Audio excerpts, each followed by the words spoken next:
It's only now that everyone knows how big stablecoins are getting. Take SpaceX as an example, right? Stablecoins are now being talked about as a way for SpaceX to settle and handle payments. What's interesting is that payments are now starting to stand out as a real use case for crypto. The most important use case for the space has always been payments, even more so now that the payments market is broken for good. We only change your eyes like the Cash App, Venmo, etc. That's not enough either. That being said, welcome to the channel. My name is Nick. If this video is your first time on the channel, I hope you decide to join by the end. Also, what are you waiting for? If you're not in the free Discord, sign up. You'll be glad you did it.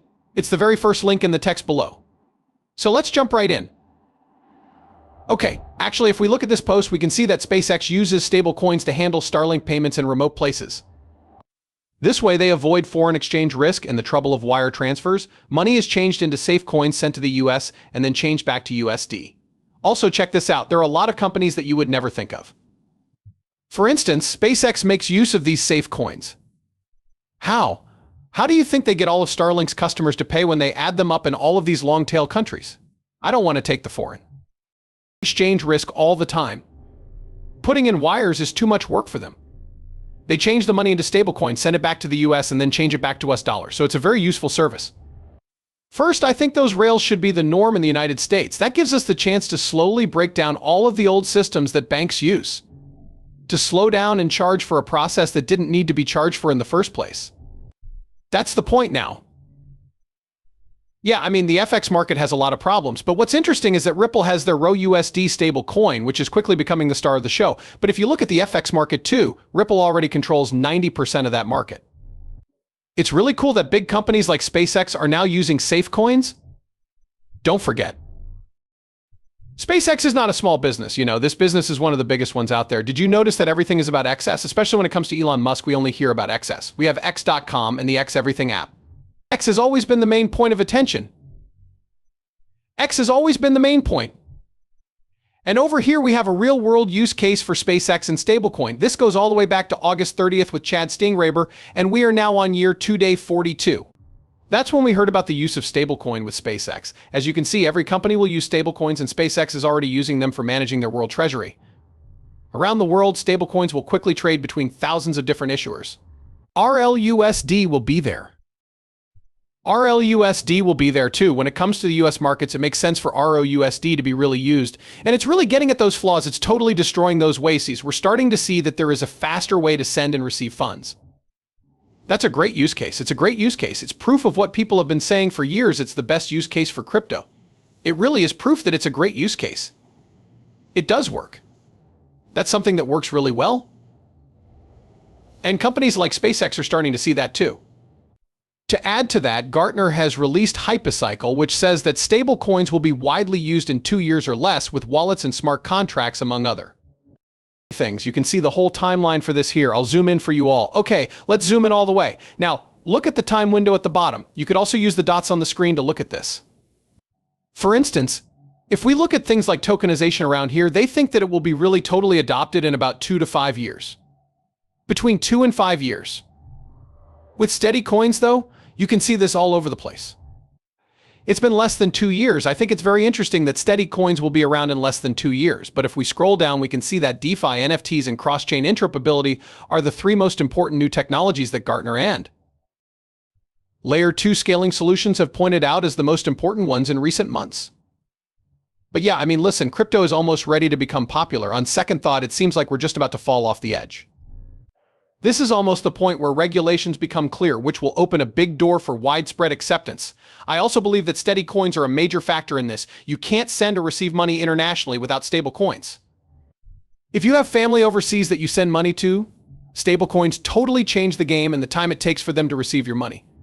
The whole process works so well. It goes by so fast. It's really simple. And it changes everything as soon as you do it. SpaceX's use of stablecoins and the launch of RLUSD are both interesting to me because they make me think of going back in time a bit. This is a post from March 2024, and it's about utility theory. We also have December 2022.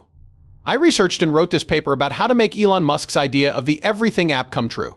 To explain this, Elon Musk wrote this on March 25th, which was the day the circle would be closed. This is the Everything app. He also has X, and the Everything app is on the left side. And over here, Twitter has changed, and the new Era Bird app is living up to X.com's original concept. And if we look over here, we can see that. This report goes into more detail about X.com and the talk about decentralized trust networks around 2012 and how they are changing how we talk to each other and handle money. We will also look at other pieces from that time to try to figure out what the future holds for social networks in the economy. I did the study for about 25 hours, so I hope you enjoy this sneak peek at the next piece of content. Of course, there is a lot to this. I can talk about this in one video, but basically it talks about everything that Elon Musk has to do with Ripple. Even these posts here have news from today from OpenCoin, a company that just released its own digital currency called Ripple. We have the Founders Fund, an early-stage venture capital company owned by PayPal co-founder Peter Thiel, has also given money to OpenCoin. Peter Thiel put money into OpenCoin before it was known as Ripple. Guys, this is kind of early-stage stuff. We also know that he was a part of the PayPal gang with Elon Musk. He helped Elon Musk start PayPal. I think Elon knows about Ripple and XRP. He's already talked about it, but if we look at this post, there is an article that shows how Ripple trust networks, not to be confused with Ripple themselves, were an early topic of conversation on X.com about how they were transforming money, which led Utility Theory to find Ryan Frogert's original Ripple website from 2006. Also, listen up, Ripple has been talked about. It's been talked about since 2006. Since the middle of the 2000s, there have been a lot of ideas for Ripple. A lot of people don't know this either. But what scares me is how they link to Peter Thiel, because this is from 2012 or something. Also, a lot of people don't know that Ripple has a lot of ties to some of these big players. It is true that I do look at the PayPal gang because it is a big one. The PayPal gang, Musk, Thiel, and Ripple are all here. Elon Musk helped start X.com in 1999. It was an online bank that later joined with Confinity to become PayPal. Musk and Peter Thiel, two early PayPal workers and founders, became known as the PayPal Mafia, a group of entrepreneurs who went on to change many other tech industries. The domain name X.com was bought back from PayPal by Musk in 2012. Musk changed the name of Twitter to X in July 2023 with the goal of making it into the Everything app, which would combine payments on social media sites with other features. X has been working hard to get licenses to send money, which suggests that they want to offer payment services that might include cryptocurrency. Musk, Peter Thiel, who helped start PayPal, has a lot of important contacts in the Bitcoin world. In 2013, Thiel's venture capital business, Founders Fund, put money into Ripple Labs. At the time, the company was called OpenCoin. People know that XRP is good for sending money across borders quickly. Musk hasn't said anything about Ripple or XRP in public, but the fact that he owns the X brand and has a past with Thiel suggests that there may be a link. The logo for XRP is just the letter X, just like the Musk X brand. Also, I mean, listen, there's not even close to proof that Elon Musk works with Ripple, XRP, or anything else like that. But let's go back to 2021. When he was pushing Dogecoin, he was probably making a lot of money from the retail sector because he was buying and selling Doge. On top of that, though, he wasn't interested in Bitcoin. I thought Tesla was already using Bitcoin. They would take Bitcoin. They saw how slow and ineffective it was. They also saw that it wasn't sustainable. In other words, it's a bad network to use. He knew that, and he even talked about Bitcoin. Afterward, he said it wasn't useful. He told them that there are better chances in the space than Bitcoin. He must know about XRP and the extra PL. Listen up. You're not Elon Musk. You don't spend all day with tech, and they don't know what Ripple is or what it is becoming with XRP. You are. On top of that, though, right, I think it's very interesting that we go back to the first post, okay? Let's go back to the first post in this movie.